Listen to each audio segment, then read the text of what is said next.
Representative Barr. The information in there also states there were 63 injury accidents in the latest 6-year study from 2nd Street to 32nd Street. I don't know what years that study encompassed, because the last 5 years, starting in January of 2005 through the December 31st of last year, the 2 intersections involved had a total of 42 accidents. No fatalities. The information sent back to Washington stated there were 4 fatalities. The 6-year study is kind of, I don't know what years, the latest 6-year study, it could have been 1950 to 1956 that the 6-year study was made. Doesn't say what years. The 5-year study has at River Road and AKA 15th Street a total of 16 accidents, 1 head-on, which was a driver falling asleep, crossing the center line, hitting somebody, no fatalities, apparent injury but not serious. Another accident was a changing lanes, merging and changing lanes and sideswiping a car on the main thoroughfare going westbound. The rest of the accidents were caused by people driving into the intersection onto the access lane to go west on 14th, and all of a sudden somebody decides they don't have enough room, they stop, the person behind is looking back for traffic and trying to merge in, all of a sudden you have a rear ender. A whole bunch of rear enders there, all because of driver error, not because of the design of the intersection. I would submit that 15th stay the same as it is now, with the traffic light and with modifications made where you extend or you place a barrier at the center line of Highway 14 from 15th Street west for about 400 feet.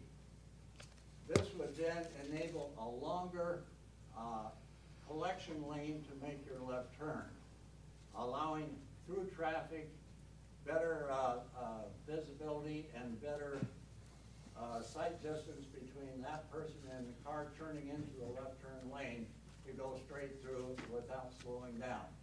It could eliminate additional rear enders, which happened 1 or 2 times.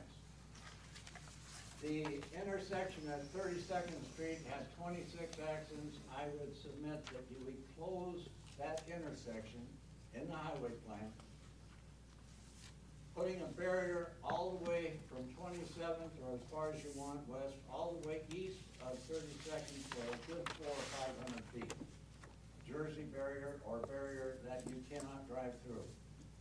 Now, to accommodate the vehicles now turning left at 32nd, you have a 27th Street off-ramp and on-ramp interchange already in the works. All you need is money. I'm almost done. The way that I would submit the plan for doing that would be to do it in 2 phases. The first phase would be an on-ramp and off-ramp at 27th down to, or off of the 414 down to 27th. Eastbound traffic would turn left on 27th, go 1 block to Eddy, turn right, go to 32nd, turn left, and away you go again. Coming south on 32nd, Mr. Olson, we do need to wrap it up, and okay. we're obviously not going to design any intersections tonight. Phase 2 of that section would be the extension of 27th from Main Street across the tracks to East Street. The packet has 1 law in there I think everybody should study, and that is the yield vehicle entering stop or yield intersections. I also found a website called Roundabouts USA, which has information that's not very good good stuff. Thank you very much for your time. Thank you, Mr. Olson. Any other members of the public that would wish to comment? Michael? Don't be shy. I'll move right along into the meeting if you don't jump up and get in there, so don't be shy. Good evening. My name is Michael Rothschild. I live at 736 Sunset Ridge Drive in West Sugarbowl. And thank you for allowing me to speak again tonight. And I'd also like to welcome our new Director of Finance for West Sugarbowl, Jennifer Forsberg.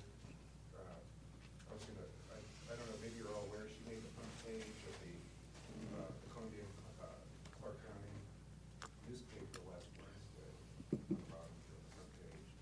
And she seems very well qualified for the job. And I like it especially that she headed the investigation on the, this year, the problems that were going on with was investigated the city earlier this year as a new finance director. Anyway, I just want to welcome her to this job. The reason I came in tonight, and I know it's not a real major issue, but this week, I live on Sunset Ridge Drive. Actually, it was last week. They did a slurry seal on our street, which I'm sure is a good thing, and it looks better, and I'm sure it's cost effective. It prevents future maintenance. The problem is the two flyers. It's just a problem with the communications. And, again, it's not a real major issue, but just it seems like they could have done a little better job with the communications on this. I received a flyer on our door on July 8th, and I read the flyer here. I ended up calling because it said, don't park on the street and don't put sprinklers on. It didn't say anything about the street being closed. And, I was interested in knowing if I could drive on the street. I didn't know anything about this because I've never had a street closed or had this done in any street that I've ever lived on, anywhere, in any state. So I called on that date, July 8th, and talked to someone at the Public Works Department, and I guess she wasn't really that well informed. I don't blame her on this. She just didn't know that. And I said, well, how is the street going to be closed? Can I drive on it? She said, no. And I said, well, for how long? She said, I think for about 24 hours, and which seemed like a long period of time not to be able to drive on the street. So I left a message for the director of that department, and a gentleman called me back. I believe his name was Kelly, his first name. And he was very nice, very helpful. I give him a lot of credit. I hope I got his name right, Kelly. And he called back very quickly after I left the message. And he explained it to me that it would just be a few hours, and he told me basically the time that would come, and we'd be told the day before, when it would be done.